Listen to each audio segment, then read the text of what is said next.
Well, we might as well get started, and anybody who comes along, we will just go on from there. You can hear me okay? Yes, Yeah. just Okay, fine. good. Yeah, I heard fine. everyone else. Okay, I just want to read our opening prayer, and then we can let David present what he usually brings, some writings. Baruch atah Adonai Eloheinu melech haolam asher kidshanu b'mitzvotav v'tzivanu la'asok b'divrei Torah. Amen. Amen. Okay, this morning my poetical reading will be from the Canadian poet Sir Charles G.D. Roberts. In 1889, he wrote a poem called The Night Sky, which he published in 1890. O deep of heaven, 'tis thou alone art boundless. 'Tis thou alone our balance shall not weigh. 'Tis thou alone our fathom line finds soundless, whose infinite our finite must obey. Through thy blue realms and down thy starry reaches, thought voyages forth beyond the furthest fire, and homing from no sighted shoreline, teaches thee measureless as is the soul desire. O deep of heaven, no beam of Pleiad ranging, eternity may bridge thy gulf of spheres. The ceaseless hum that fills thy sleep unchanging, in reign of the innumerable years. Our worlds, our suns, our ages, these but stream through thine abiding like a dateless dream. Thank you, Marty, and back to you. Thank you. Hi, Rabbi. Good morning. Sorry, my computer didn't want to wake up from its Shabbos nap. Oh, you just hit it on the side, that's all. Oh, that was good. Sometimes I think the computers have a mind of their own, No question. but they're not supposed to. Oh boy. Well, I think our next, if I remember correctly, we are going. Why am I having difficulty finding the page?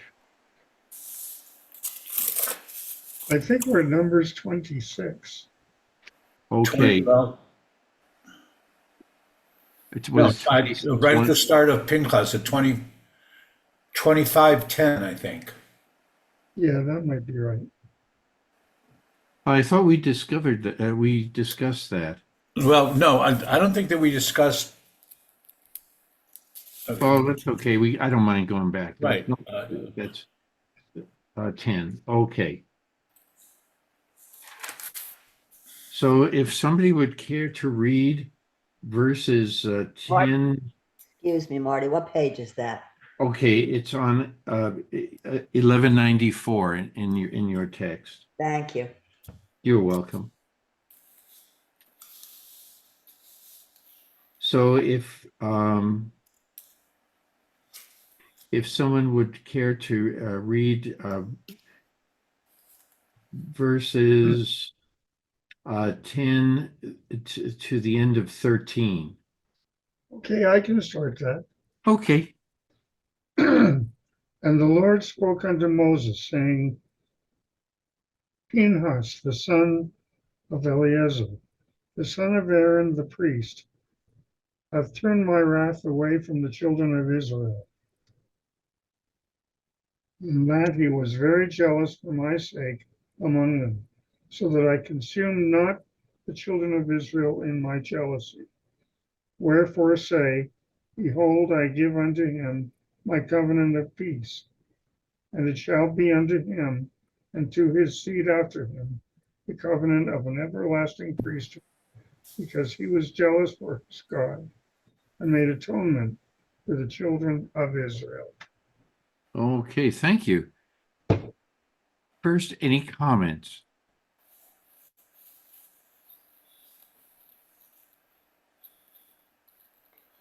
Well, we talked about the actual deed, the nefarious deed Right.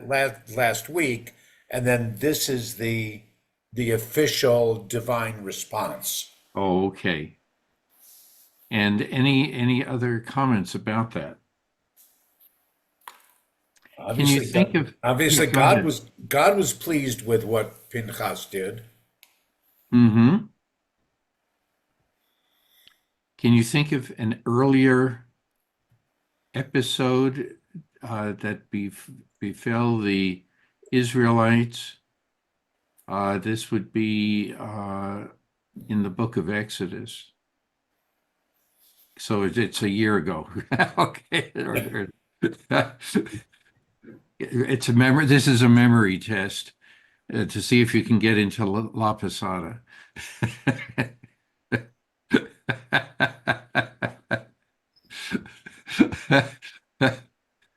Okay, can you see a parallel story? In Exodus Yeah, isn't that or in Genesis?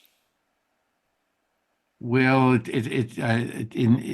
What I have in my mind is the golden calf, Oh, okay. All right. and what happens when Moses comes down from Mount Sinai. I mean, he sees what's going on at the it's like a back bacchanalia, with dancing and libation and everything around the golden calf, and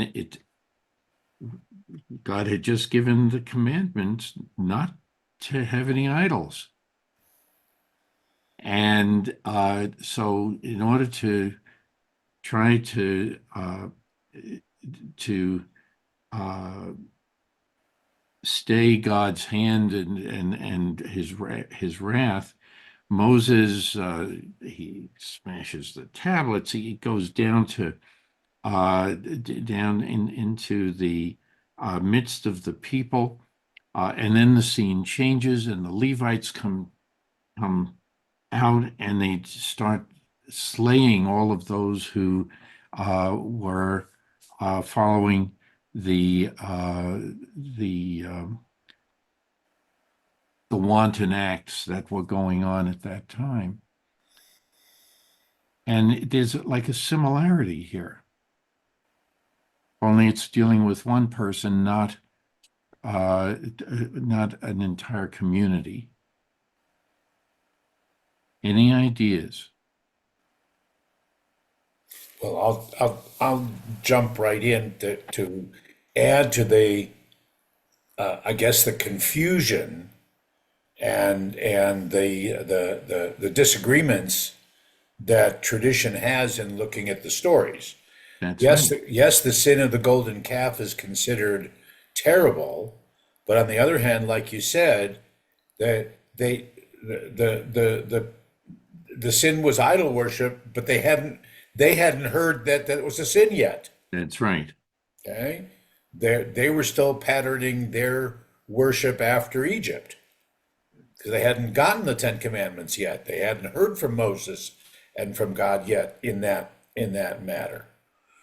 So, is the punishment really deserved? Is or that's like I said, that's the tension and the disagreement. In this case, Pinchas stands up for what God and Moses had told him to do, was to make sure that none of the Midianite or Moabite practices, will be exhibited and assimilated into Israelite culture. And so he took it upon himself to fulfill God's command. Okay. Now, the rabbi also mentioned the book of Genesis. Any ideas as to what story there?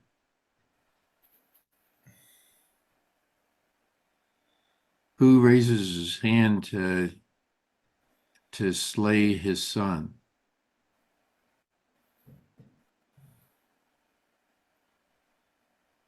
Isaac. That's the son, Abraham. Abraham. Is that what you were thinking of, Rabbi? That and Dinah. And Dinah. And by the way, in the story of Dinah, it's the same people. Okay, the same people, the Levites, is it the Simeonites? Mhm. That's right. That they take revenge on the perpetrators of Dinah's rape. And so, and by the way, that is the rape of Dinah is the title of a painting. I forget who did it. If somebody wants to Google it, they can bring it in later while we're talking. But I remember that, and then but there is a painting, and I think it deals with the Rembrandt era in Dutch artists, but I'm not sure. I can't be sure. But anyway, the so you see a thread with the Levite clan, okay, that are willing to uh, avenge, if you will. They have a history of avenging sinful acts, uh, and here Pinchas comes along and is doing the same thing. So there's a continuation in this clan of that type of behavior. And maybe that's what God wants to see. A little, yes, Rabbi. Well, there's also a strain of the interpretation that God recognizes that there's this strain of impulsive reaction, and so by appointing Pinchas and his descendants as priests, it's the comment is that maybe they'll learn to to function in a different way, to Right. demonstrate their leadership in more sacred and consecrated acts rather than these vengeful zealotry, acts of zealotry.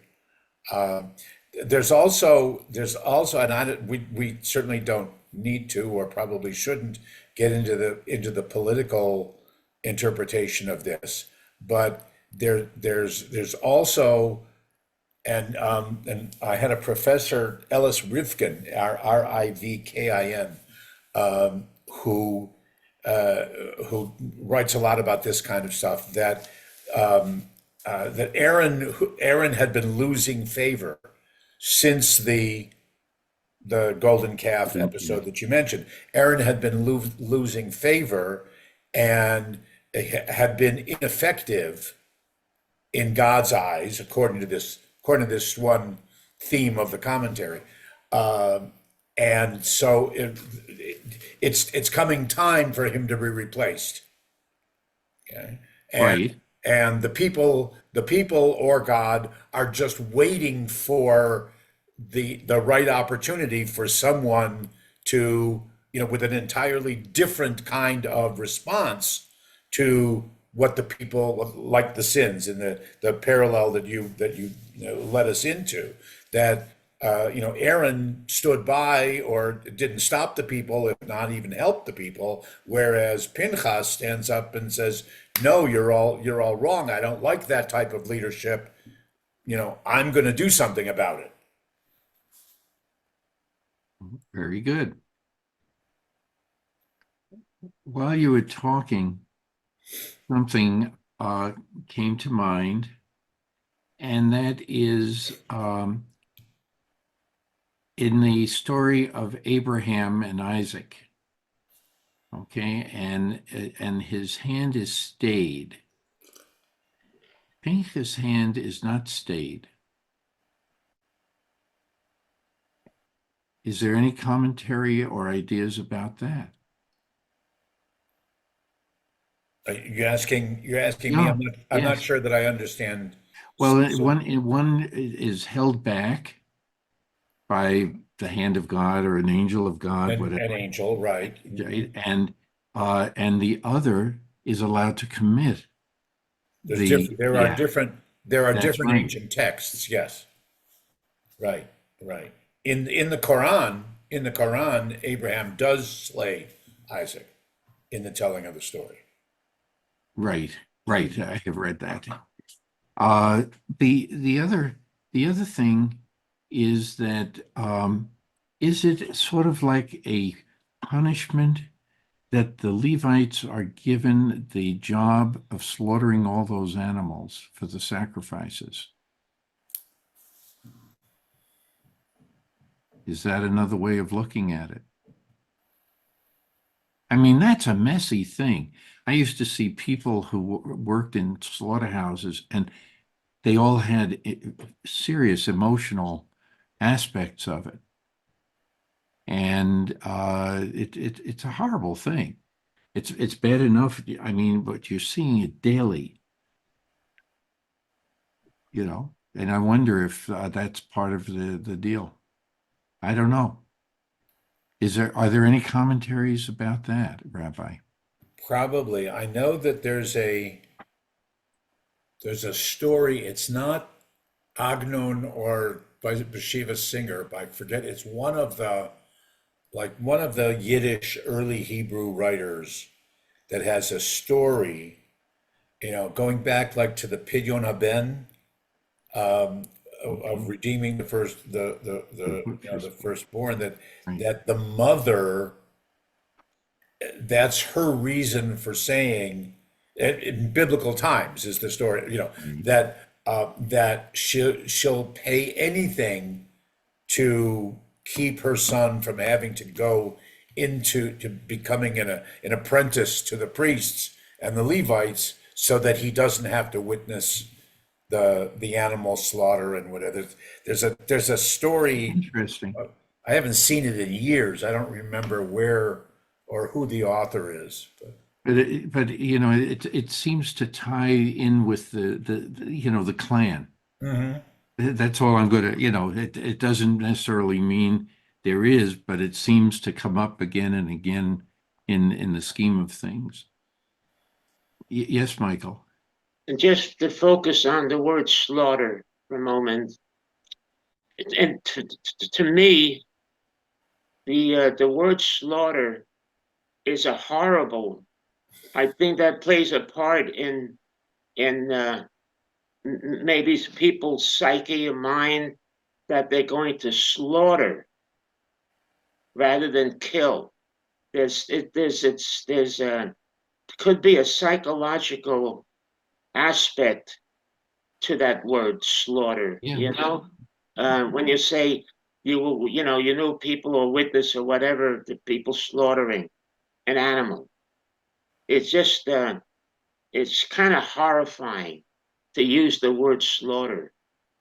When in the Jewish religion, when you kill a chicken, it's done in a very religious way, Mm-hmm. with a by a shirkit, uses a very very sharp instrument to alleviate to try to alleviate any pain to the chicken. But with the slaughtering of a cow or a large animal, there's the word slaughter with me. It doesn't fit. It doesn't fit right. Doesn't sit right. That word, but it's a very horrible. If you know what I'm trying to say. Yes, yes.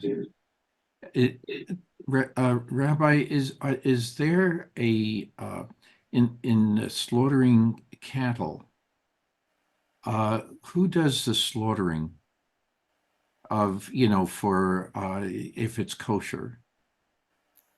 Well, it's still the same word that Michael mentioned. Yes, The shochet in Yiddish, the shochet right. in Hebrew. It's the same.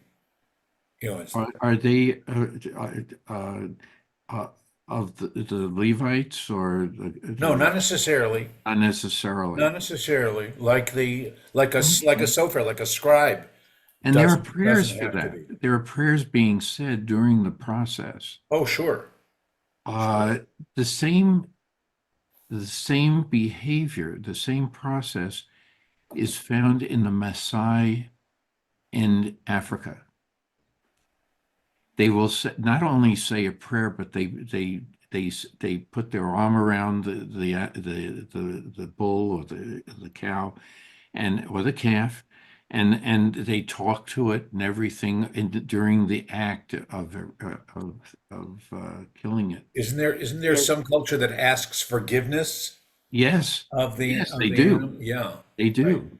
Because, but it's also thanking God for providing the food, Hmm.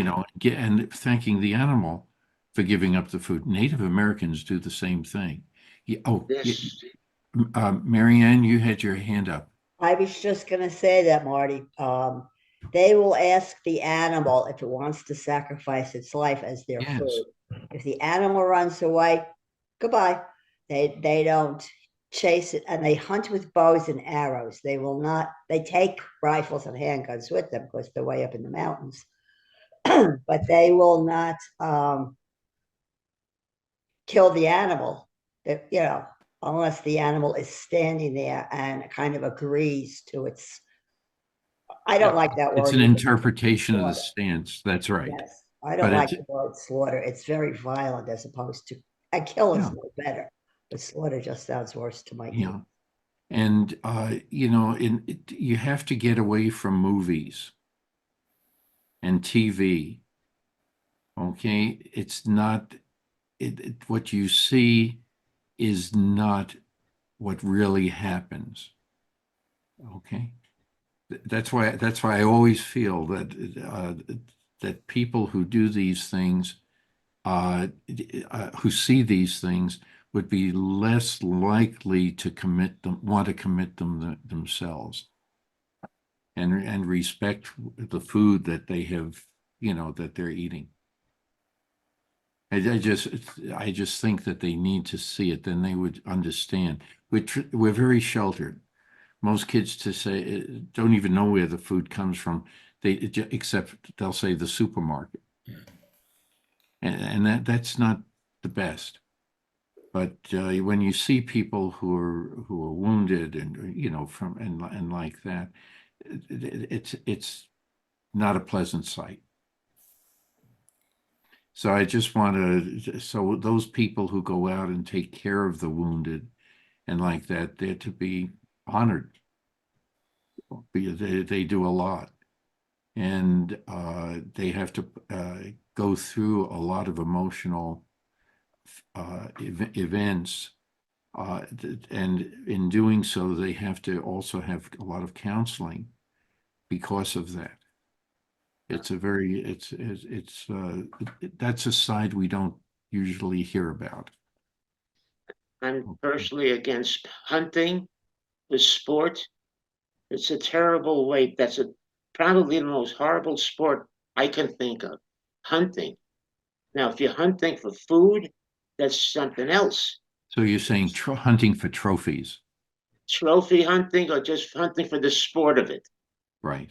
the hunting. And it's a very horrible, just a horrible way to to uh, to to do any kind of a sport. It's just doesn't sit right with me, and I can't understand it. It's just and someone who gets a thrill out of bringing down an animal. It's just it's not good. It's not good for society. I don't believe it's good for society at all. Okay. Any other comments? Yeah, just to finish off what Michael was saying, Sure. people kill animals, they kill other people with absolutely no remorse, which is different than hunting for your food. They they it's so sick it isn't even funny. They do it for the pleasure. They actually enjoy murdering, and that is scary. Yeah. Well, that's interesting. If I can, Marianne, you used the word murder.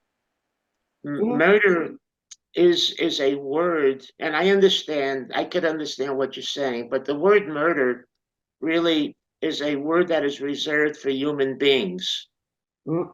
It's reserved for people, not for animals. But Right. nevertheless, it's a living thing, and it's Mhm. very, very, for me, very, very hard to accept when it comes to animals. Human beings, of course, you know, it's murder, but animals. So people have to be careful about separating those words when it comes to human beings and animals. I see it's something that's should be looked at very carefully and closely. Yeah, you're right, Michael. And sometimes it becomes progressive. They'll start out with small animals and then move into other areas. Right, Yes. right. Thank you, Marianne. Thank you. Any other comments? Okay, let's do verses 14 through the end of 15.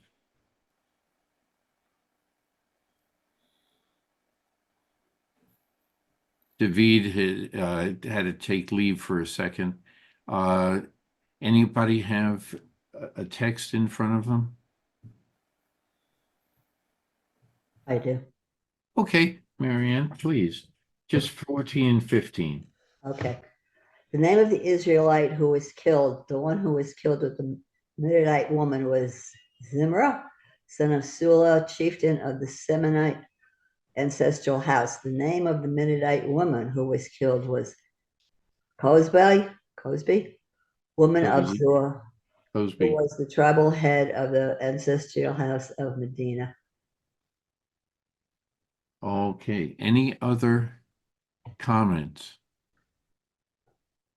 I think the only thing we infer from the fact that they were identified like that is to to note that these were well-known individuals. That's right, important. That's right. Yeah, the both of them. Right. From So leading families, as it were. right. So if so in some cases, people in wealthy families who commit bad acts, many times the law does not, you know, does not Apply to them. act, it does not act appropriately. It's not meted out appropriately. Yeah, Uh, and I mean the converse is that many of them feel that the law doesn't apply to them. The same law right, doesn't apply to them. Right. right. And so here it's important. I have a feeling that's one reason why these names are there, that they're very important people among their own groups, or well known, and even they have to suffer the consequences. It's not just, you know, somebody who had no status or anything like that. So why is it important to hold people of high status to the same laws? They may or may not be a leader, but you have to say, why does the law sometimes seem to look the other way when somebody of importance commits a bad act? Yes, Marianne. Money. Okay. I would agree with you. And one other thing that goes along with it, Power, prestige. power. You got it. That's right. Because they have a lot of it, and that gives them a lot of influence. So you have to be, but it has to be careful. When laws, sometimes I wish we had a lawyer. This is a time where I think the lawyers are important because the, you know, Lady Justice, okay, her eyes are bound, you know, in a cloth. It leads to discourse in society. When someone is rich, they can get away with something. It tears at the at society. That one is getting away with it because they're rich and they're powerful. They have this power, so they can buy their freedom.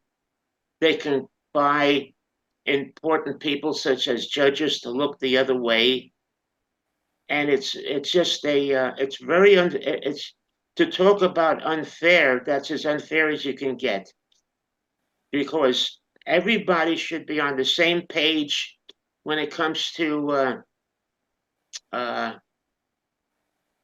obeying the law, and simply just by doing the right thing in life keeps everybody even.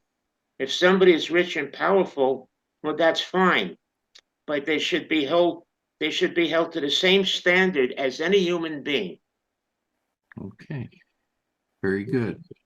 So, yes, Rabbi. Yeah, in the laws in the mishpatim and chukim that follow in the Torah, we just read them 2 or 3 weeks ago. That follow after the Ten Commandments, but many of the others. A lot of what you're describing are included specifically. Do not favor the rich in their dispute. But on the other hand, That's it also right. gives the other: do not favor the poor That's just correct.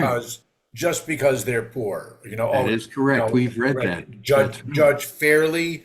Certainly, as Michael was mentioning, no, do not accept bribes. And be deliberate in judgment. Take your time and get all the facts. All those are on the level of mitzvot. They're on the same level Sure. as the other commandments that we talk about. I'm reminded of Supreme Court Justice Ginsburg, Ruth Bader Ginsburg, and her favorite passage, we haven't gotten there yet, of justice you shall seek or pursue. And it's a very powerful statement. And she always had that on her desk. Yep. Yes, go ahead. Please, Donna. Yes. Hi, yeah. What came to mind was with the idea of the law not being fair. The only thing fair in life is the sky and fair eye. Okay, I heard that a long time ago. But that word sacrifice comes up with me in that if I'm placed or a person is placed in that situation, there's two ways to sacrifice. You can either sacrifice your idea, your wants for a higher source or a higher truth, or you can sacrifice your morals, your values in order to get that materialistic. So what am I going to sacrifice here in this situation? So, yeah. Well, some rabbis would say you're sacrificing your soul. Oh, absolutely. Yeah. But I like that what am I, sacrificing doesn't have to be, it's giving up my ideas and maybe being able to go above that. put my ideas and my wants and needs aside. What is the right thing to do? Yeah. And that's not always easy, That's right. whether we're rich or not. Well, Very good. if Very I good. may, Yes, Rabbi. sometimes it's not sacrificing to do the right thing. It's sacrificing to do the necessary thing. Oh, okay. Yeah. Uh,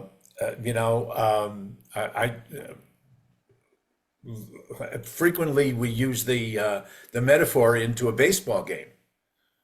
You Oh, sacrifice bunt or you hit a sacrifice fly, Right. giving up your opportunity to be the real hero and hit a home run or whatever. You give up your particular at bat for the sake of bringing in a run or moving the runner ahead for the sake of the team. yeah. Okay. Okay. When I got to California from New York, Marty, I met right away. I met some very, very big, important people. I was only 18 and 19 years old, and I met Charles Berg, who was a very big, high-powered attorney in Beverly Hills, California, and he heard my music and he liked it very much. He took me under his wing, so to speak, and I met Ronald Reagan. I think Richard Nixon was at his house, and some very, very big people. Holmes Tuttle at the time, and he was also he was a 34th Mason. If you know anything about the Masons, Yes, I know something about that. Yes. right? Now, the highest you can go is a 33rd degree. And in that society, you can actually go to a 34th, and he was that. And at the age of 21, he brought me in and he helped me become a 3rd degree Mason, which is the very low.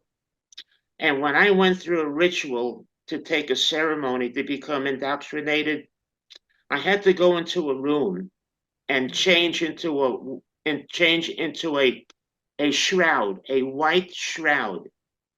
And the reason for that is, and I'm not really, you don't talk about this because of the society it is. I was just going to say, Michael, yes. Yeah, but anyway, the reason, I'll just tell you the reason is because that white shroud represents that we're all even, no matter what your Yes. no matter what your status in life is. And so everyone that has to go through that process to demonstrate everyone is on the same page, so to speak. Right. That is very important to know and yes, they like to keep the rituals private, but at the same time, there's a lot to be said about this. There are people out there that go wild when they have tremendous amounts of money and they have a lot of power. And at the same time, there are the same types of people that have a lot of money and a lot of power, and they don't, they don't behave crazy. And so it's an interesting commentary on humanity. That's all I can, that I can say. Any other comments? Well, if not, why don't we finish verses 16 through the end of 18? Okay, would you like me to read that? Sure. Welcome back, David. Okay, thank you. And the Lord spoke unto Moses, saying, harass the Midianites and smite them, for they harass you. By their wiles wherewith they have beguiled you in the matter of Peor, and in the matter of Cosbi, the daughter of the prince of Midian, their sister, who was slain on the day of the plague, in the matter of Peor. And it came to pass after the plague. Well, wait a minute. Then you're starting a new story. Okay, yes. Okay. Okay, I stopped it. That's all right. That's all right. We'll get to that later. Any comments about this? We spoke about this indirectly. So um, anything anyone wants to add? Why about, yes. Well, there's a lot of commentary and discussion and debate and argument that comes up as a result of this story. Mm-hmm. And I guess we would put it under the topic of assimilation. You know, the threat of assimilation and what it means for the cult, and I mean the cult in a positive way, for the religious practices, et cetera, et cetera, et cetera. That every time, every time that the desire, I guess, of whether it's the Israelites of old or whether it's the Jews even of more contemporary times, try to change the practices to be more ideally acceptable to the society at large, with the hope that that will reduce the amount of anti-Semitism, the amount of hatred, the amount of ignorance, whatever. But every time that happens, wham! And I'm not making light of, but we get hit with.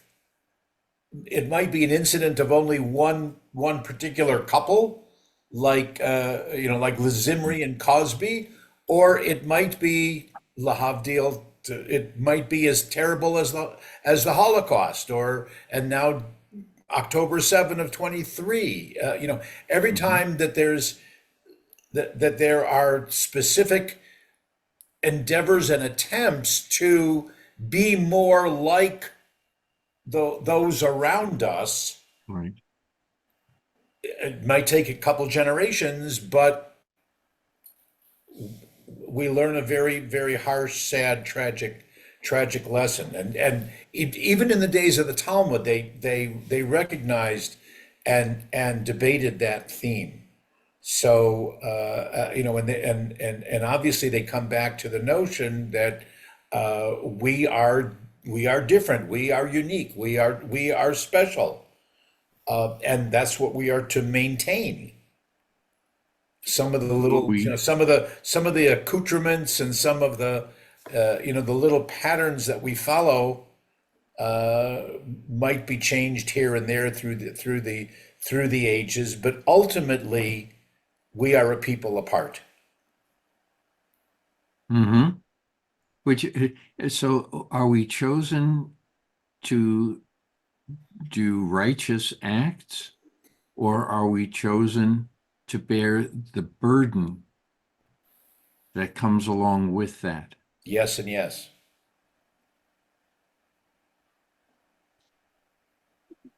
See, so it's the same situation as justice. There's no easy answer. There's no easy answer here. But because that's been the history of the Jewish people It's been the history, it's been the for fate, forever, it's the forever. destiny, it's That's the right. challenge. But many would say it's the glory of, Sure. to be acknowledged as different and holy in that sense. There are those also in the past who have said that it is like a punishment for the golden calf that's ongoing. They'll say that it is, and some people say, well, what did I do to deserve it? And they default to the golden calf. Well, come on, it doesn't. it's not going to be held against you forever. It doesn't make sense. That becomes an illogical argument. Not when people are trying to improve things. But does that? But Marty, you can't use logic when you're talking about faith. That's right. That's right. I mean, I was in the room in Israel after a horribly tragic accident. A young, I think she was probably 6 or 7, a young girl was killed in an automobile accident. Hmm. And a rabbi stood up. I was at this meeting. A rabbi stood up and said she was killed because her parents didn't observe Shabbat. That happened also to my father-in-law when in his family, and that's why he questioned would there be. He became an atheist when his mother passed away because that was what the rabbis was saying, and similar things, and yet she was a very religious woman. Mhm. And although I always call him father because he was a very good man, and he knew Torah backwards and forwards, and he knew and everything, but he called himself an atheist. Sure. But he was the most religious atheist I ever knew. I You found know, that the Orthodox, yeah.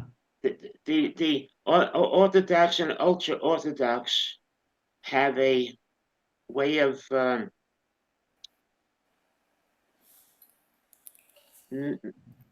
making God responsible for everything that happens, and those type of tragedies. Uh, I find it very, very difficult to handle because tragedies, unfortunately, are going to happen all the time, and sometimes it will turn people off, turn them to atheism, and that's not the point. I don't see that's the purpose. You don't. I don't give up God for any reason.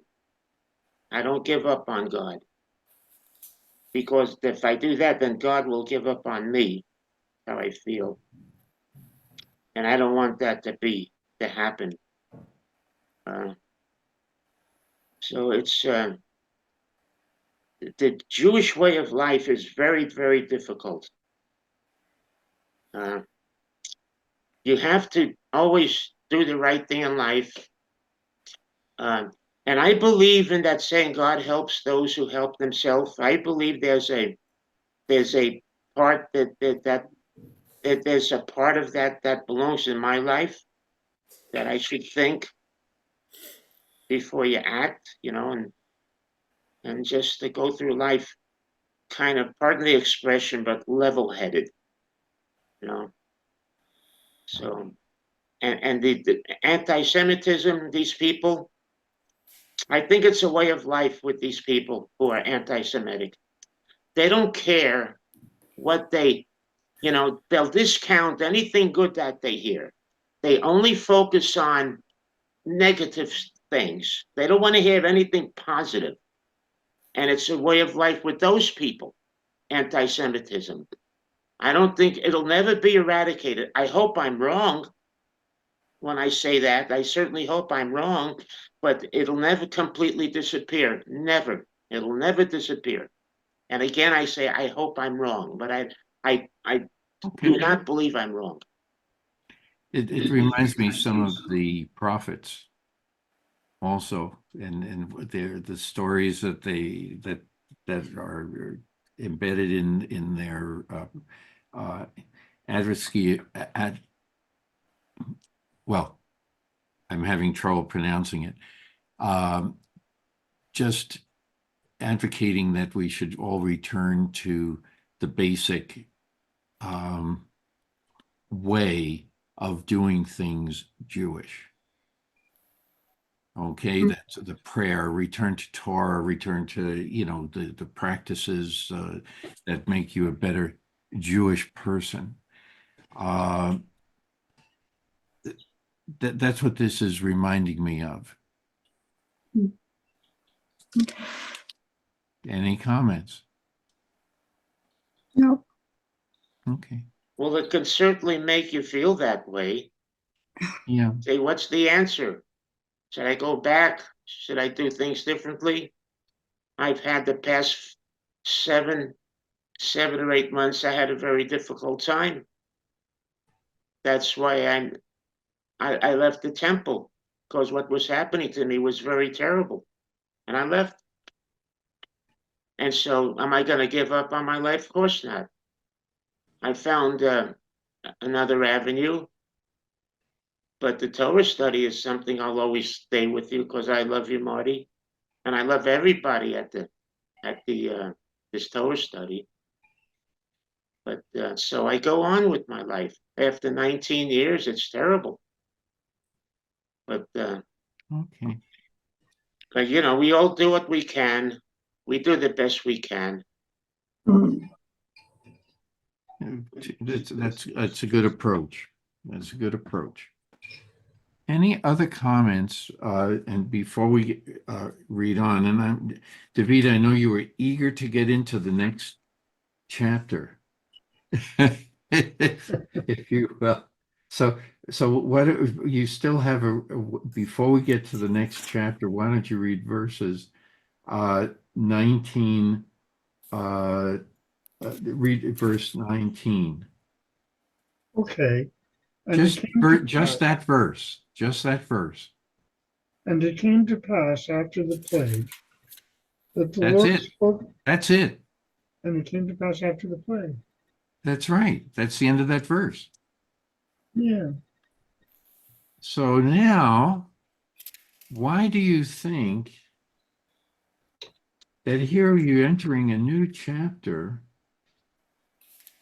and is it forcing us to go back and remember what has happened before?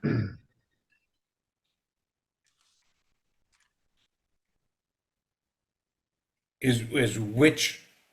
Well, here, verse 1 in let me get it again. If we go into this is a new chapter that we're reading. It starts with This is 1, but it's why is almost 19 from left over from the yeah. other? It's almost like starting with verse 1. It's Right. almost like this is a footnote. Ah, Okay, this whole chapter is preparing us for now the next section of the book of Numbers, if you will, and it's kind of incidentally, before we go any further, we got to remind you of exactly. Here's the footnote. Here's the census. Here's the names. And here's all the places. Let's put everything in context so we're better prepared to get to the next part of the story. okay. Rabbi Plout calls it a literary bridge. Yeah. Right. Which can be done in any writing that we do, rather than ending a story at a particular point. You can carry it over into the next chapter if you will. And it also means that there's a recognition of how important this last this last experience was. But it's over. Okay? After the plague, now we have to move forward. Okay. So now let's move forward. Oh, I was defeated, disappeared again. Okay. Okay. I was going to, so who has a text that would like to read verses? Marty, if Yes, I'm going to offer, because there are so many names, yes. at least once we get to verse 5, there are so many names now for most of the chapter, at least up through, at least for the like for the first 50 verses. There's so many names, and if you want me to read it, because I'm a little more familiar with the names, Well, I'll be glad to. we can do that. But I want to be sure that there are certain names that there's a little explanation in Sure. that's more important than just mentioning the Oh, name. sure, sure, And sure, sure. we can stop to take a pause Absolutely. with each one, because then it reminds us of other stories. That's what, and I want you to keep that in mind as we read through this list of names, the stories that came before.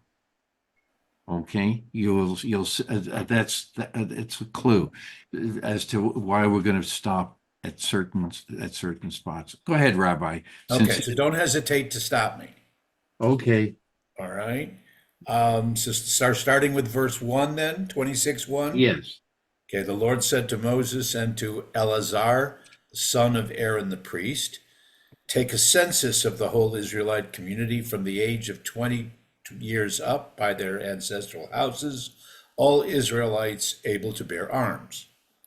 So Moses and Eleazar the priest on the steppes of Moab at the Jordan near Jericho gave instruction about them, namely, those from 20 years up as the Lord had commanded Moses. Okay, right. Now, can we stop at Of this course. point?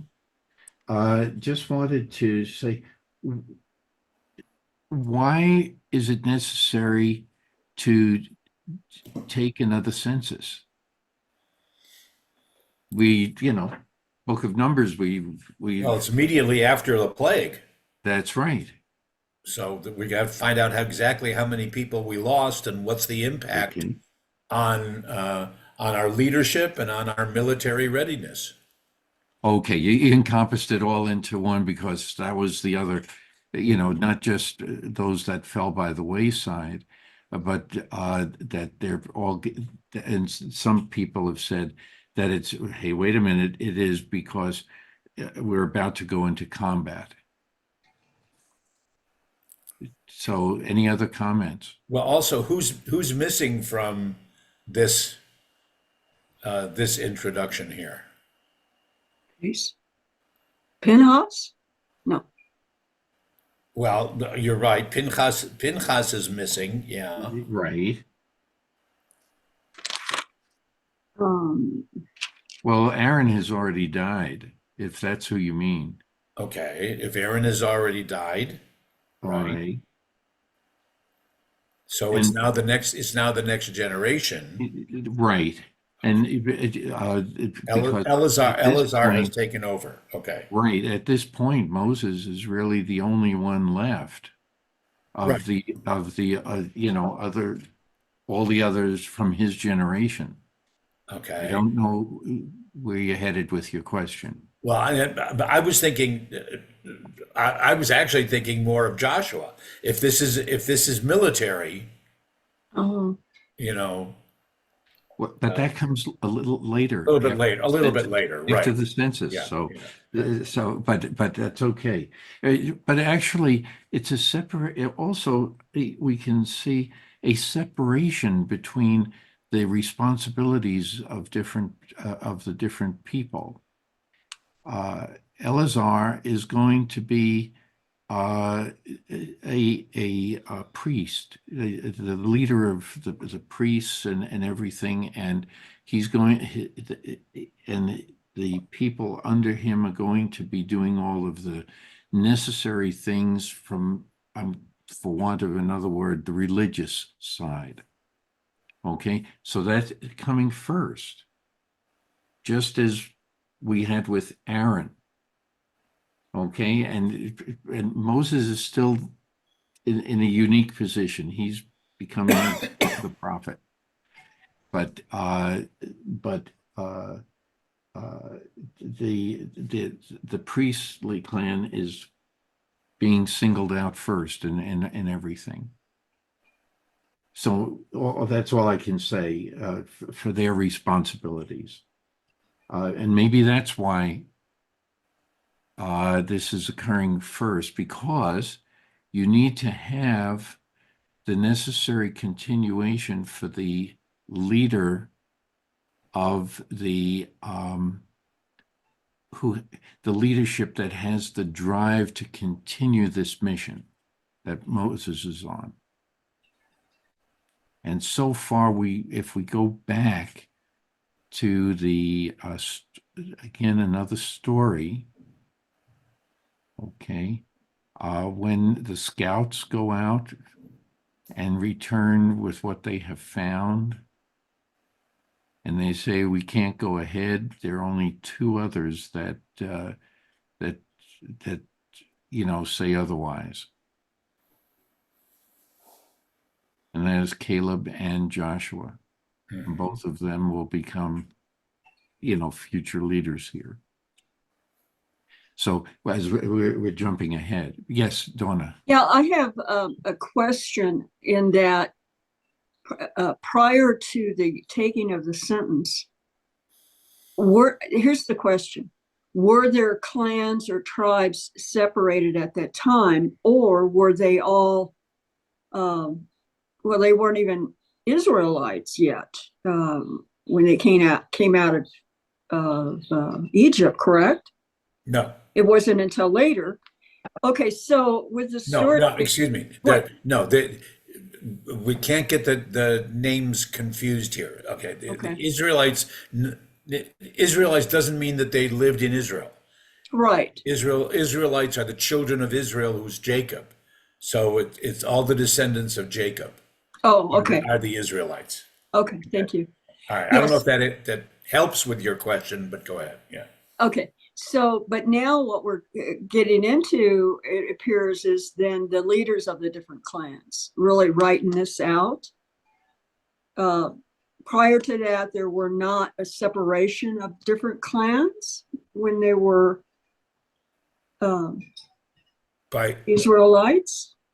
Were there clans yet, or were they all no, just unified? the clan is the sons of the sons, if you will, almost like the grandsons. Okay, I see that. Okay. Okay. So think of it, that's the subgroup, if you will. So if, like it says, if Reuben has three sons, each of those three sons is the leader of a clan.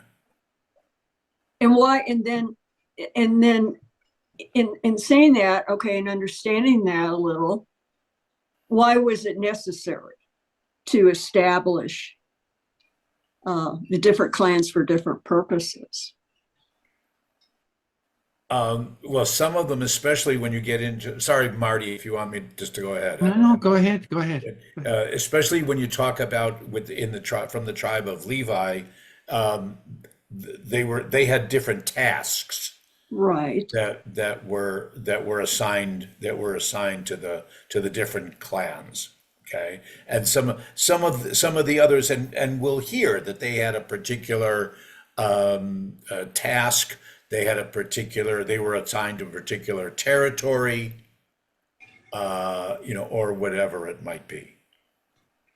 So they're becoming organized in looking Yes. at the strength, and some people have a strength in this area and in this area, but it's still a united force, but it's more Right, sure. Developed to move forward with this. Yeah. Mm-hmm. Right? Okay, thank you. The other thing is that it's more than just the priests. That each of the Right. tribes or clans have been assigned certain tasks as to what they will carry, what responsibilities they will have in taking care of the tabernacle. and also and their position when they're marching. That was already given to us earlier on. Okay. And, So and where they were assigned where they when the camp was set up. That's right. They had specific locations where they would be.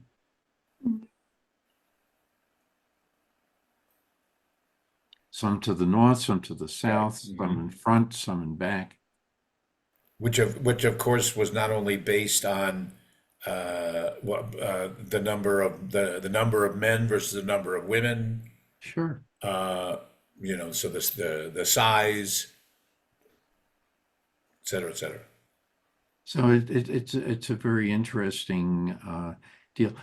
What it also, if you want, it's sort of like a also military positioning Right. that has been discussed also in the past. Yeah, it seems like the military, it's like circle the wagons.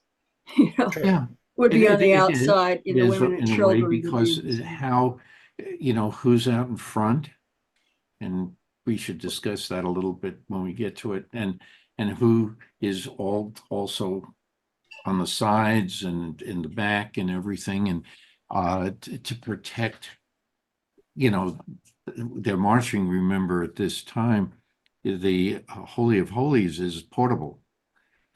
Right. Okay, they're just carrying, the ark and everything has been prescribed as to how it's going to be done.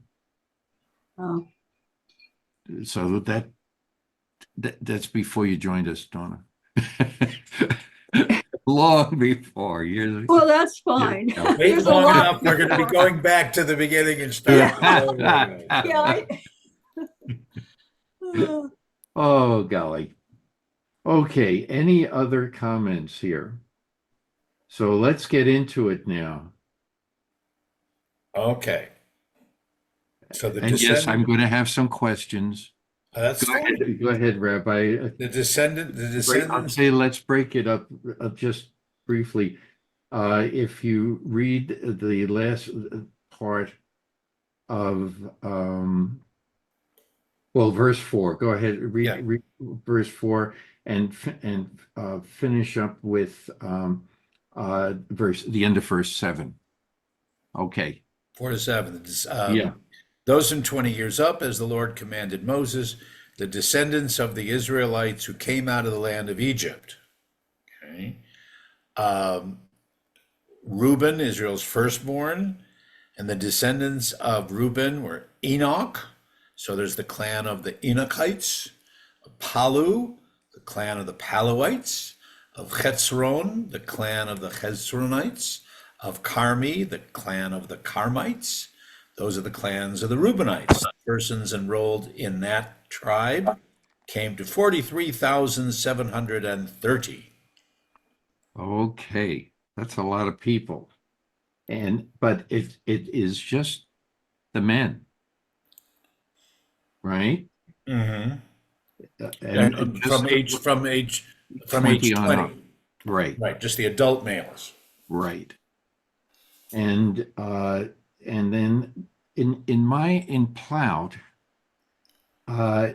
if we go to verse 5, and I have not been able to find an answer for this question. If we go to verse 5, it's I'm just going to run forward here. Descendants of Reuben, colon, and between that and the name of Enoch is in brackets of.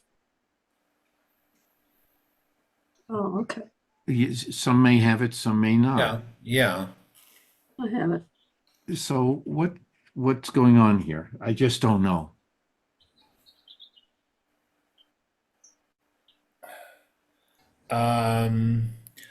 It's actually a very simple answer. Okay. With the other names of Reuben's sons, the word of is there in the Hebrew. For Enoch, it's not, for some reason. Okay, That's all that it is. that's all it is. That's all it is. Interesting. It's just, the translator is just trying to be consistent. Get it. I got it. Okay. Thank you. It's so I was overreading. I had no idea why it was It's, there. I'm 99.9% certain Thank you. that's all it means. Because with a quick look, that's what I see with the other names in verse 5 and 6. Okay. Thank you. Any other comments? Not hearing any. Rabbi, if you would read verses Oh, 8 through the end of 11. okay. Born to Palu. Yeah, born to Palu, Eliav. Incidentally, Eliav is still a very popular name in modern Israel. Ah, My Israeli brother, in the family that I lived with as an exchange student, who was close to my age. Unfortunately, he died in a war, but that was his name was Eliav. It's a very very popular name. The sons of Eliav were Nemuel and our friends Datan and Aviram. right. You remember who they are. Right. Tells us these are the same That's Datan right. and Aviram chosen in the assembly who agitated against Moses and Aaron as part of Korach's band when they agitated against the Lord. But Nemuel apparently didn't participate. Right. Okay. Whereupon the earth opened its mouth and swallowed them up with Korach. When that band died, when the fire consumed 250 men, they became an example. The sons of Korach, however, did not die. Okay. And we had that discussion, I guess, a few weeks, either last week or 2 weeks ago, something like that. That's right. Any other comments about that? Okay, let's go on to read on. Just have a go at it. Tell me when to stop. Why don't you go through the end of verse 18? Okay. The descendants of Simeon, Shimon by their clans, of Nemuel, the clan of the Nemuelites, of Yamin, the clan of the Yaminites, of Yachin, the clan of the Yachinites, of Zerach, the clan of the Zerachites, of Saul, the clan of the Saulites. That's not King Saul. Right. These are the clans of the Simeonites, a total of 22,200. The descendants of the tribe of Gad by their clans, of Siphon, the clan of the Siphonites, of Hagi, the clan of the Haggites, of Shuni, the clan of the Shunites, of Otzni, the clan of the Otznites, of Eri, the clan of the Erites, of Arod, the clan of the Arodites, of Areli, the clan of the Arelites. Those are the clans of God's descendants, persons enrolled, 40,500. Okay. Any questions? I could just throw in one thing only because pronouncing the name just reminded me. For those of you who know Stacy Leach at the office, at the temple office, just became a grandmother this week. Oh, Very nice. And the baby's name is Ariel, Okay. which is a Celtic name because Fascinating. the daughter-in-law is Irish, I guess. So it's Ariel, meaning joyful or cheery or something like that. Fascinating.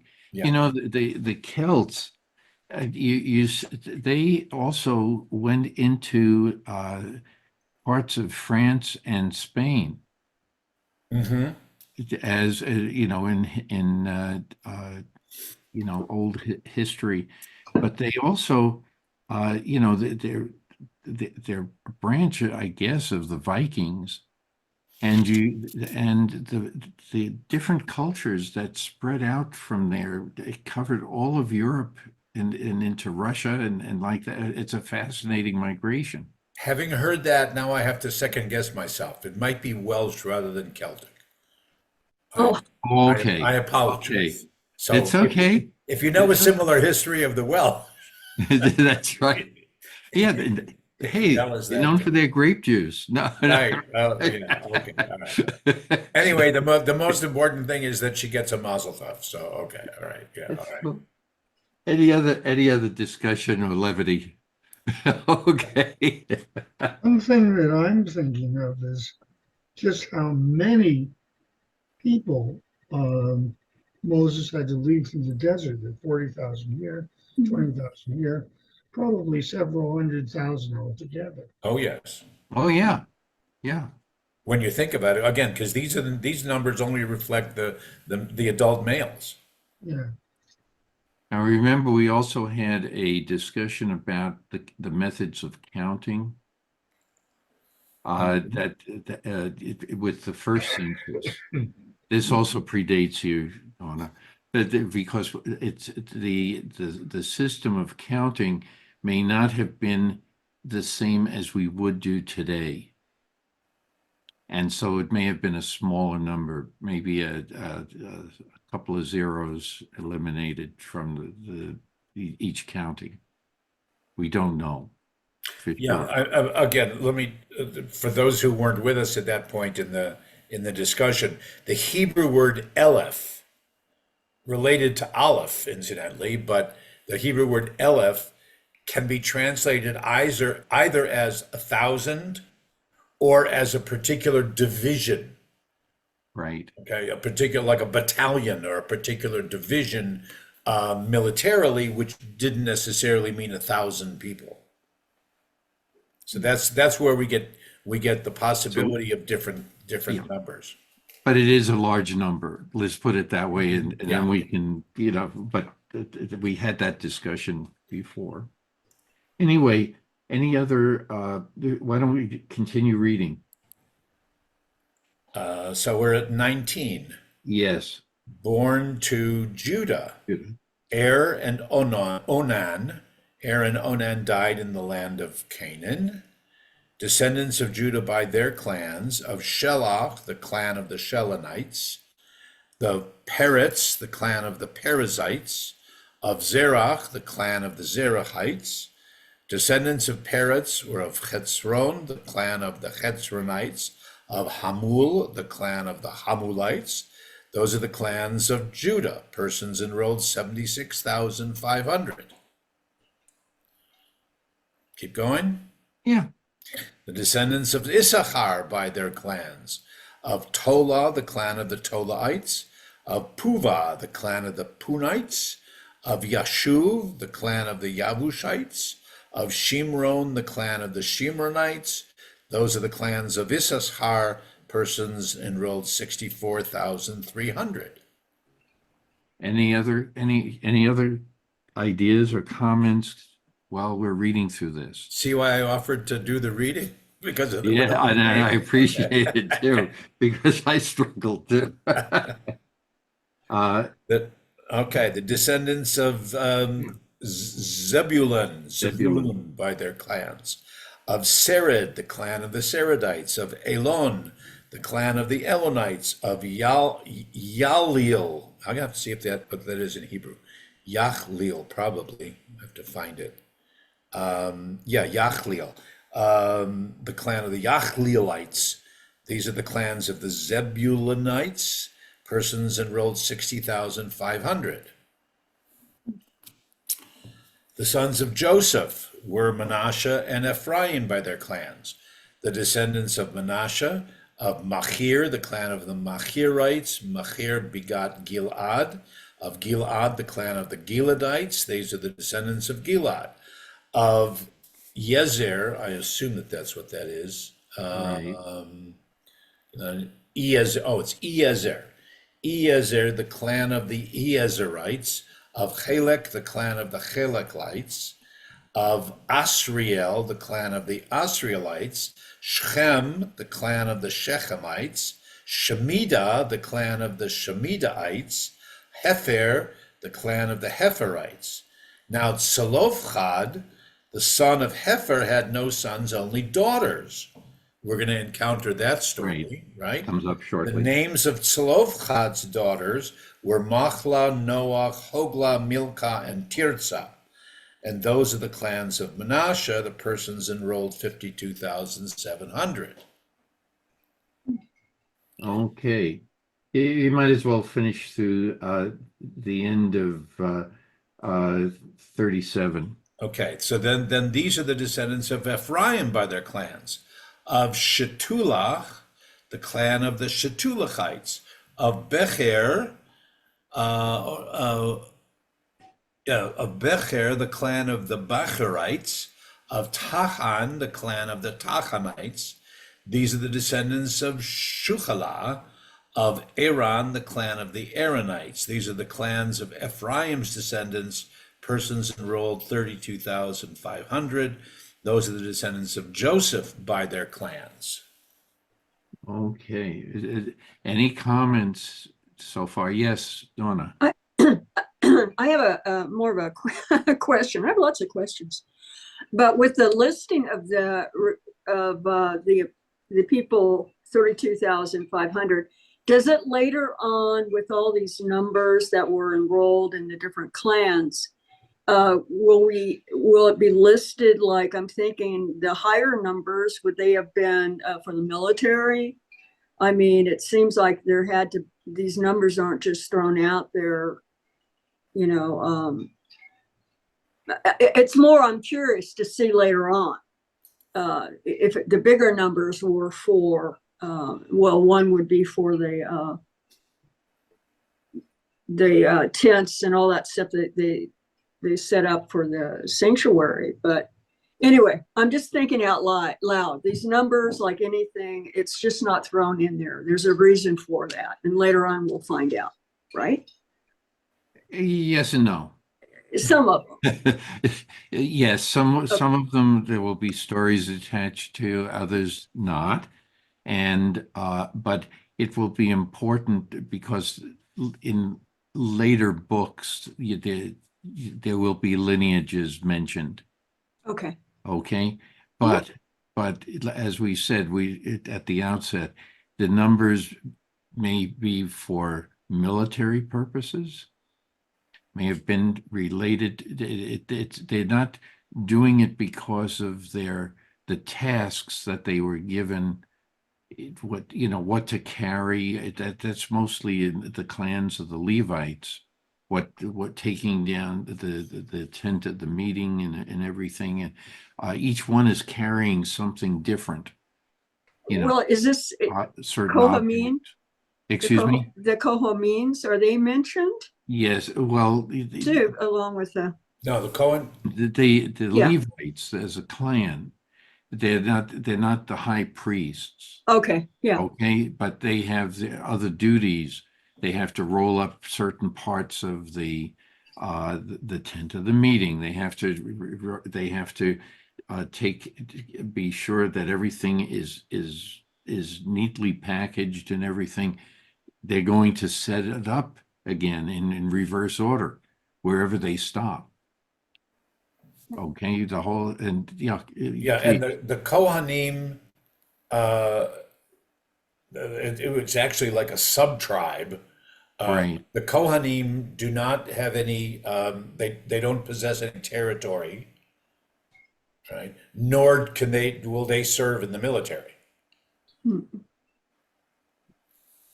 So that's why they're not listed in this kind of census.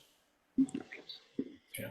But also So that's fine. Yeah. these numbers, whether they're inflated or not or misunderstood, the numbers will be used a little bit later on when in anticipation of the conquest of the promised land, when the territory is going to be divided up. So the tribes with larger population, we would assume, will get more territory. Okay. Okay, and that wasn't the only qualification or the only criteria, but it was certainly a criteria. Makes sense. Marianne. Marty, sometime when, we have a down moment here, can you, as a doctor, look at this and explain the difference between nature versus nurture? Do we inherit stuff or do we learn it from the people around us? That's always been an interest of mine. But anyway, just asking. Both. Yeah, that's kind of, yeah. That's it. Yeah, both. But certain people have been to me it's not that important, but the Levitical genetics was determined actually at the University of Arizona. They went over getting blood samples from Jews from all over, and they were showing that they discovered a particular genetic component in the Levites. Hmm. Those descendants from Levites.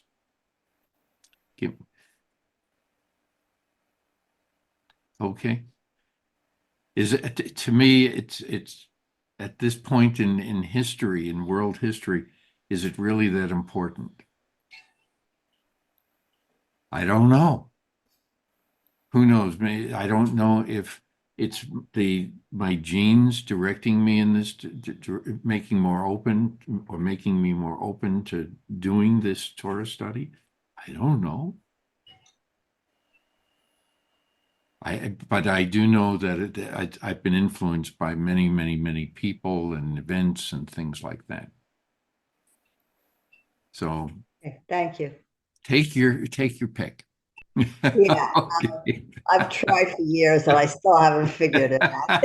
Or like in the high school debate team, this week you have to argue for one side, next week you have to argue for the other side. Yeah. Yes. Yes. With the word, if I ask a question, Marty, Sure. the word significance, is there a significance or is it important? Does that mean the same thing? Would it mean generally the same thing, significance and importance? No, I think that can something be, Just the word, generally speaking, just talking about the word. I don't know. To me, they have slightly different connotations. Okay. Me too. Okay. Okay. Thank you. And I just don't, it's not something that that I worry about or I say it gives me certain benefits or not. No, that's not me. That's not my makeup. Yeah, you don't dwell on it, that's all. That's right. Okay. Now, after we said all of that, I forgot where we are. We're at Benjamin 38. 38, because we're going to, okay, go ahead, Rabbi. All right, the descendants of Benjamin by their clans, of Bela, the clan of the Belaites, of Ashbel, the clan of the Ashbelites, of Ahiram, the clan of the Achimarites, of Sephufam, the clan of the Shufamites, of Hufam, the clan of the Hufamites. The sons of Bela were Ard and Naaman. Naaman we're going to encounter a little bit later, at least not that person, but that name. Yes. Of Ard, the clan of the Ardites, of Naaman, the clan of the Naamites. Those are the descendants of Benjamin by their clans. Persons enrolled 45,600. These are the descendants of Dan by their clans. Of Shuham, the clan of the Shuhamites. Those are the clans of Dan by their clans, all the clans of the Shuhamites. Persons enrolled 64,400. he was one very prolific son, I guess, of Dan, right? Either that or they did not die in the plagues as much, Right, or they something, did not right. die in combat. Yeah. Right.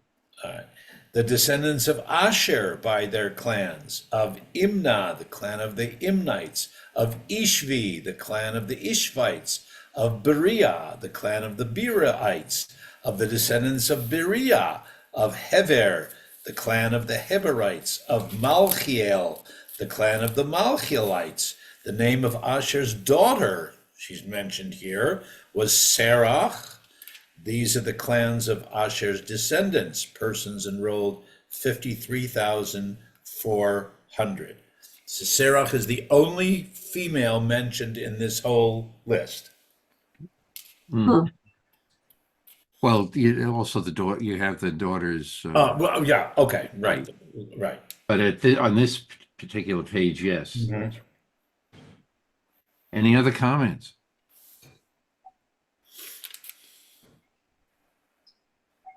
It's my naivety. Is there a story that with this daughter of Asher's daughter, Sarah? Yes. It That's comes why up. it's okay. Yeah. So it's sort of like singling someone out who may not be important at this time, but progeny, Right. or Yeah, they for wind up doing those who something in the future. knew the history. I'm looking to see if this quick.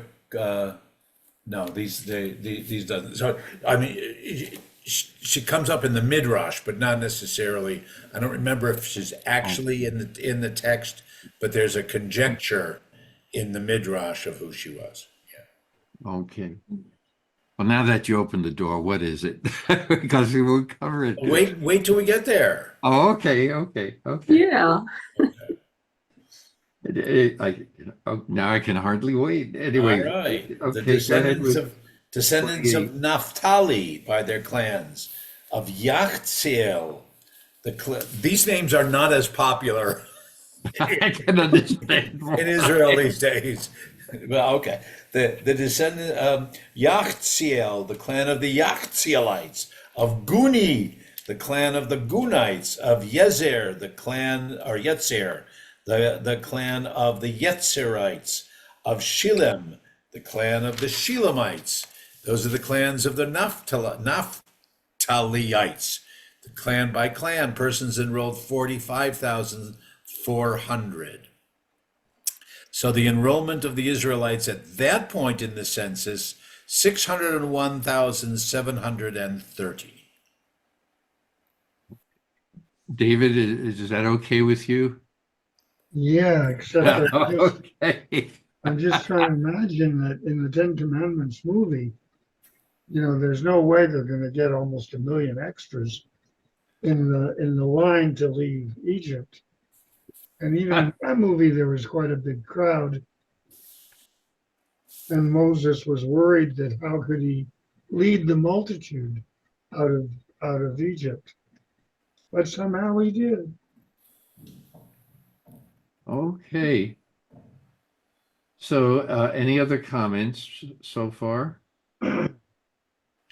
Okay, Rabbi, we're still going to be with more names, and this time we're going to be taking a census of the Levites. Okay, so we're at 52, right? Right. Lord spoke to Moses, saying, "Among these shall the land be apportioned as shares, according Right. to their listed names. With larger groups, increase the share. With smaller groups, reduce the share. Each is to be assigned its share according to its enrollment. The land, moreover, is to be apportioned by lot, and the allotment shall be made according to the listings of their ancestral tribes. Each portion shall be assigned by lot, whether for larger or smaller groups."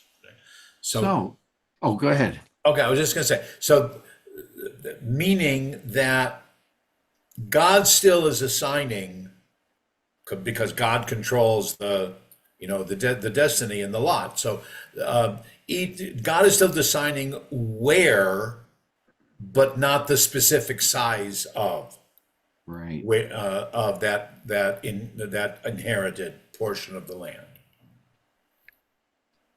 Now, why do the Simeonites have the smallest number?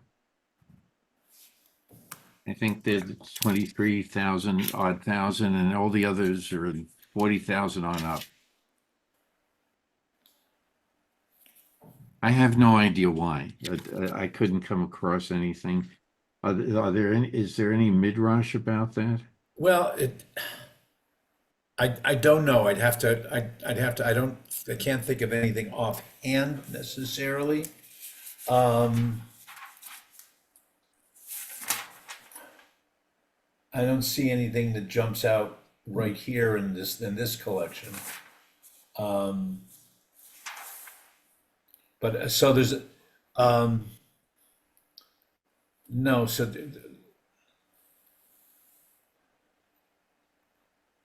not specific, not that jumps out and says, oh, remember that the tribe of Shimon was punished for, or something like that, or more of them were involved with this. Not that jumps out. Because it seems so radically different. All the others are at least 2 times, sometimes 3 times Yeah. that size. Yes, Marianne. Maybe it's simple. You're counting adult males here. But if he had a lot of daughters, then they're Oh, just, that could be a simple answer. that Sure. could be a simple answer to Yeah. a complicated question, and they were just never counted. And indeed, some families are noted, even to this day, they have more girls than boys.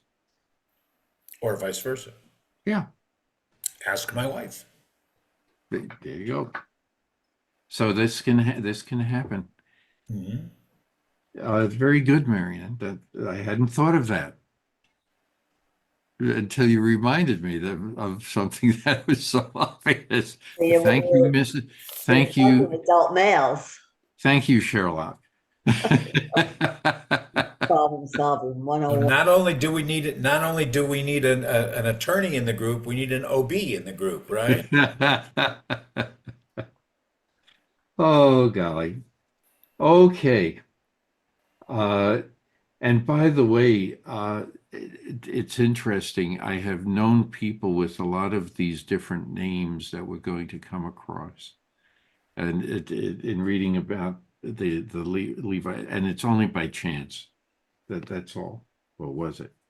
Anyway, so Rabbi, if you would Okay, so now we're with verse 57. 57. This is the enrollment of the Levites, and they're listed separately because they don't get property. Right. This is the enrollment of the Levites by their clans, of Gershon, the clan of the Gershonites, of Kohat, the clan of the Kohathites, of Merari, the clan of the Merarites. We discussed back in Exodus, we discussed about the specific tasks that each of those subclans had Right. in carrying and taking care of the tabernacle. The clan of the Libnites, these are the clans of Levi, the clan of the Libnites, the clan of the Hebronites, the clan of the Machlites, the clan of the Mushites, the clan of the Korathites. Kahat begot Amram. The name of Amram's wife was Yocheved, daughter of Levi, who was born to Levi in Egypt. This is a different generation of Levi, Right. obviously. She bore to Amram, Aaron, and Moses, and their sister Miriam. So that's their yichus. To Right. Aaron were born Nadav and Avihu, Eleazar and Itamar. Nadav and Avihu died when they offered alien fire before the Lord. Their enrollment of 23,000 comprised all males from a month up. They were not part of the regular enrollment of the Israelites, since no share was assigned to them among the Israelites. And why, as of a month up? Because that's the time of the Pidyon Abin. That's the time Right. of the redemption from they're counted as it's the term is not obviously not adults, but as being viable. That's the Right. rabbinic term. So a lot of different stories have come to mind here in this one paragraph. Anything jump out at anyone? Yeah, Moses's children aren't mentioned, That's or true. nor Miriam's, but we don't know anything about Miriam's children. But Moses's aren't. Aaron's are, but Moses's aren't, because they were born in Egypt. Right. And now, question.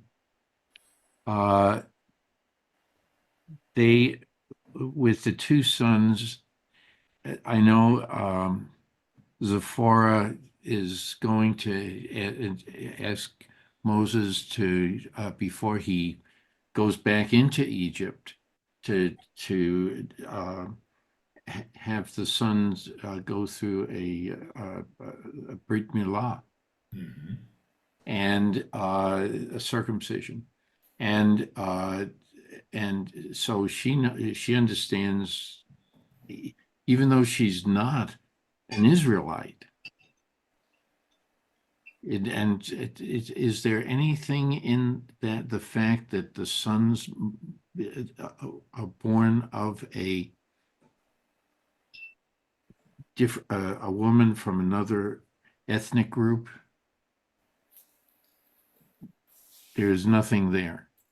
And that's what I was, that's Not what at I that was time. anticipating. We assume that many of these who are mentioned had wives that weren't originally from the That's Israelite right. people. That's right. Uh, And and so, that, again, that's why we said last week that at this point in time, until, for another, I don't know, 1,000, 1,300 years, the status followed the father, not the mother. right. Okay. So that comes during what, the rabbinic period later on? When it was changed to following that you were Jewish if the mother was Jewish, yes. Is there a reason why that happened? The assumption is because somebody said, well, we always know who the mother is. We don't necessarily know who the father is. Okay, that was at a time Okay. before genetic And testing, sure. yeah, and the community felt strongly.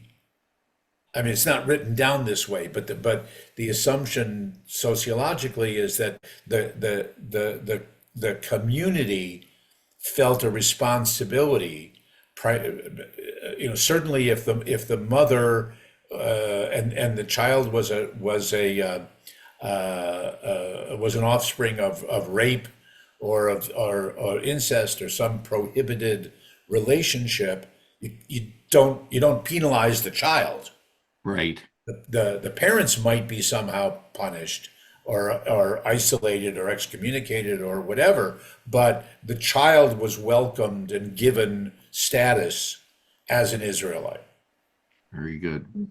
Where it was in biblical times, it was much more important which tribe you belonged to, therefore, and that followed the father, Right. At that irrespective time, of, right. irrespective of the mother's background. Thank you. You say it better than I would. Yeah, I've had to do it a few times. Any other comments or questions? Okay. Uh, uh, So then finish up the chapter, right? At 63? Yes, 63 to the end of 65. These are the persons enrolled by Moses and Eleazar the priest, who registered the Israelites on the steppes of Moab at the Jordan near Jericho. Among these, there was not one of those enrolled by Moses and Aaron the priest when they recorded the Israelites in the wilderness of Sinai. For the Lord had said of them, they shall die in the wilderness. Not one of them survived, except Caleb the son of Jephunneh and Joshua the son of Nun. Okay. Any comments? So in other words, this is the whole new generation now. Right. Well, Yes, Donna. hi. So with a minute ago, we're asked where was Moses. Moses wasn't included in the counting enrollment with his children, but here it kind of explains why, because they're why get a number when they're going to die in the wilderness, correct? Not one of them survived. Among those, there was not one of those enrolled by Moses or Aaron when they recorded the Israelites in the wilderness of Sinai. But they're not there yet, are they, in Sinai? Well, they were. Apparently, if what you're asking, apparently Moses' sons died in the wilderness as well. They died on the trek. Right. So maybe, okay, so that's why they didn't count Moses in his family, because they were going to die anyway, right? That number doesn't matter. Is that what I'm reading? Or does it? Let the rabbi answer that one. He doesn't know. I'm not sure what you mean by it. What? Okay. Prior to this, you had mentioned where is Moses and why wasn't he mentioned in building of the clan of? Well, no, just in like around verse 59, 60, whatever, they mention Aaron's, they mention Aaron's sons, but they don't mention anything about Moses' sons. Okay. As a matter of fact, they don't mention them other than in Exodus for that brief moment. When they're named and circumcised. That's right. And I don't believe that they're, given any other special attention. I don't recall. Yeah, I don't, that's one thing, that's it. Okay. Which again, if I go back to my professor Ellis Rifkin, it's because Aaron is the real hero of the story. So that's why. So Aaron's sons get a lot more attention. Interesting. That's a very interesting twist of fate. But yes, he escapes. He escapes numerous opportunities to be punished, and he's pretty silent until Miriam. So it's just a very interesting deal. Okay. Marty, I'm going to have to get going in a minute or two, so I don't know. Okay. I don't know whether you want to get into the daughters of Slavkat story or. I think we ought to stop here because it may be. I don't think we'll have enough time. I just noticed that because this will open up a lot of different discussions, I'm sure. Important ones, yes. Yeah, and they are important. Any other comments or anything about what we've read? There being none. Any announcements?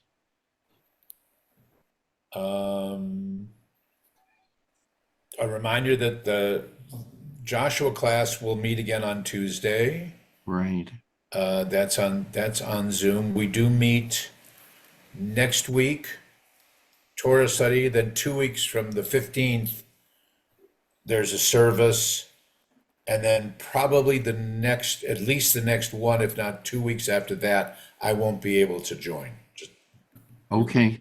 Yeah. Okay. Are you traveling again? Yeah. Okay. Looks good. Rabbi, is that a mitten on your hand? Is that That? No, that's a pillow. It's a pillow. No, it's from the carpal tunnel stuff. Right. We all Thank you, doctor. Thank you. You're for welcome. checking. You're welcome. Okay. Any other bits? If not, Shabbat Shalom.